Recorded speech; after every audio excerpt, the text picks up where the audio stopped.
മകനെ ഇനി കാണേണ്ടതില്ല എന്നായിരുന്നു വെഞ്ഞാറമൂട് കൊലപാതക കേസിലെ പ്രതി അഫാന്റെ പിതാവ് പറഞ്ഞിരുന്നത്.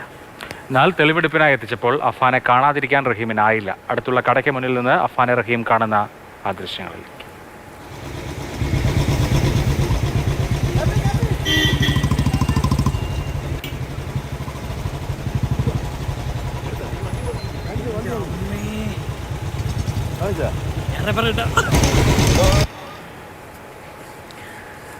ജിബിൻ വിവരങ്ങളുമായി നമ്മളോടൊപ്പം ചേരുന്നു.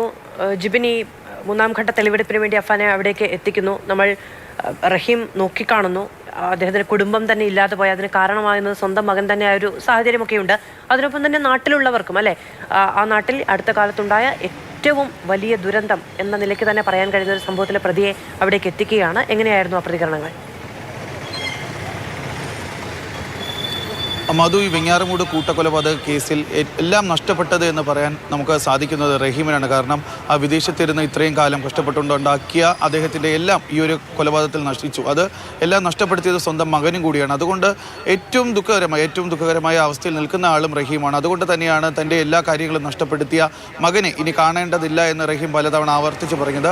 പക്ഷേ ഇന്ന് വെഞ്ഞാറമൂട് ഈ കൊലപാതക കേസുമായി ബന്ധപ്പെട്ട് മൂന്നാം ഘട്ട തെളിവെടുപ്പാണ് നടന്നത്. ആ സമയത്താണ് മകനെ, ഇദ്ദേഹത്തിൻ്റെ മൂത്ത മകനും ഈ കൂട്ടക്കൊലപാതക കേസിലെ പ്രതിയുമായിട്ടുള്ള അഫാനെ തെളിവെടുപ്പിൻ്റെ ഭാഗമായി വെഞ്ഞാറമൂടേക്ക് എത്തിച്ചത്. ഈ സമയത്താണ് വെഞ്ഞാറമൂട് ആണ്ടവർ സ്റ്റോഴ്സിൻ്റെ കടയുടെ മുൻവശത്ത് നിന്ന് റഹീം മകനെ നോക്കിക്കണ്ടത്. അവിടെ ഈ സിഗ്നലിൽപ്പെട്ട് പോലീസ് വാഹനം കിടക്കുകയായിരുന്നു. ആ സമയത്താണ് റഹീം ആണ്ടവർ സ്റ്റോഴ്സിന് മുന്നിലേക്ക് എത്തുകയും അവിടെ നിന്ന് മകനെ കാണുകയും ചെയ്തത്. പിന്നീട് വാഹനം മുന്നോട്ടെടുത്ത സമയത്താണ് അദ്ദേഹവും കൂടെ ഉണ്ടായിരുന്ന സുഹൃത്തും അവിടെ നിന്ന് നടന്നു പോവുകയും ചെയ്തത്. എന്തായാലും ഈ ഒരു വെഞ്ഞാറമൂട് കൊലപാതക കേസുമായി ബന്ധപ്പെട്ട് ഇപ്പോൾ മൂന്നാം ഘട്ട തെളിവെടുപ്പും പൂർത്തിയായിരിക്കുകയാണ്. ഇന്ന് അഫാന്റെ ഉമ്മയെ കൊലപ്പെടുത്താൻ ശ്രമിച്ച കേസിലും അനുജനെയും പെൺസുഹൃത്തായ ഫർസാനെയും കൊലപ്പെടുത്തിയ കേസിലുമാണ് ഇന്ന് തെളിവെടുപ്പ് നടത്തിയത്. കഴിഞ്ഞ ദിവസമാണ് വെഞ്ഞാറമൂട് പോലീസ് നെടുമങ്ങാട് കോടതിയിൽ നിന്ന് 3 ദിവസത്തെ കസ്റ്റഡിയിൽ അഫാനെ വാങ്ങിയത്. കഴിഞ്ഞ ദിവസം അഫാനെ ചോദ്യം ചെയ്തിരുന്നു. ഇതിന് പിന്നാലെ അഫാന്റെ ഉമ്മയെ വീണ്ടും പോലീസ് ചോദ്യം ചെയ്തു. അപ്പോഴും മുൻപ് നൽകിയ അതേ മൊഴിയിൽ തന്നെ അഫാന്റെ ഉമ്മ ഇപ്പോഴും ഉറച്ചു നിൽക്കുകയാണ്. താൻ കട്ടിലിൽ നിന്ന് വീണാണ് തലയ്ക്ക് പരിക്കേറ്റത് എന്നാണ് അഫാന്റെ ഉമ്മ പോലീസിന് ഇപ്പോഴും മൊഴിയായി നൽകിക്കൊണ്ടിരിക്കുന്നത്. പോലീസ് അതുകൊണ്ട്